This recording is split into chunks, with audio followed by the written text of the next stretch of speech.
Hi guys! Update ko lang po kayo dito sa life ko sa Australia. So, meron po kaming tatlong sasakyan. Bali, etong isa sa husband ko, pero ito yung family car namin kasi nasa 7-seater siya.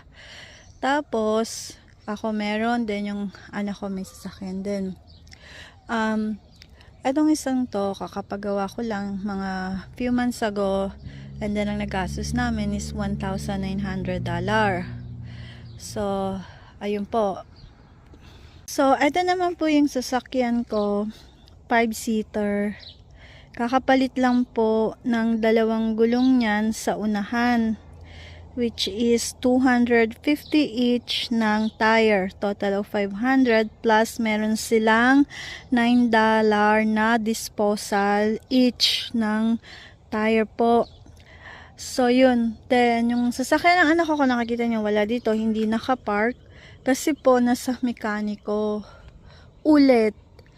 Bali, kakaano ko lang po nun. Kakapaayos lang po namin. Siguro mga, ganun din, mga months ago.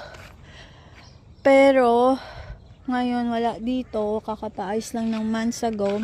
Ngayon, nandun ulit siya sa mekaniko.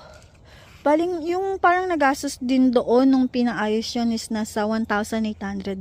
Then pinalitan nga ng isang bagong wheels.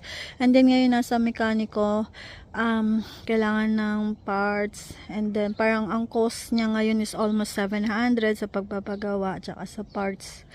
Yun, wala lang, sinasabi ko lang to kasi I'm trying to save up money po dahil we are planning to buy brand new car. Pero kakaloka naman yung life. Nagsisave ako ng money. So, yun nga po. Nagsisave ako ng money para makabili kami ng bagong brand new car. Kaya lang, yung mga nasasave kong money, nagagamit din siya sa pagpapagawa ng tatlong car. Paano kami makakabili ng brand new car kung nagagamit ko siya ng nagagamit sa pagpapagawa ng tatlong car yung nasasave ko? So, ayun. Ayoko po kasing mag-loan. Madali namang mag-loan, lalo na may sarili kang bahay. Tapos meron ka namang car. So, madali lang. Pero po, ayoko po mag-loan. As long as possible, I'm trying my best na makapag-save up kami para makabili ng cash para sa brand new car namin this year. Pero, ewan ko kung mangyayaring makakabili this year, baka next year pa.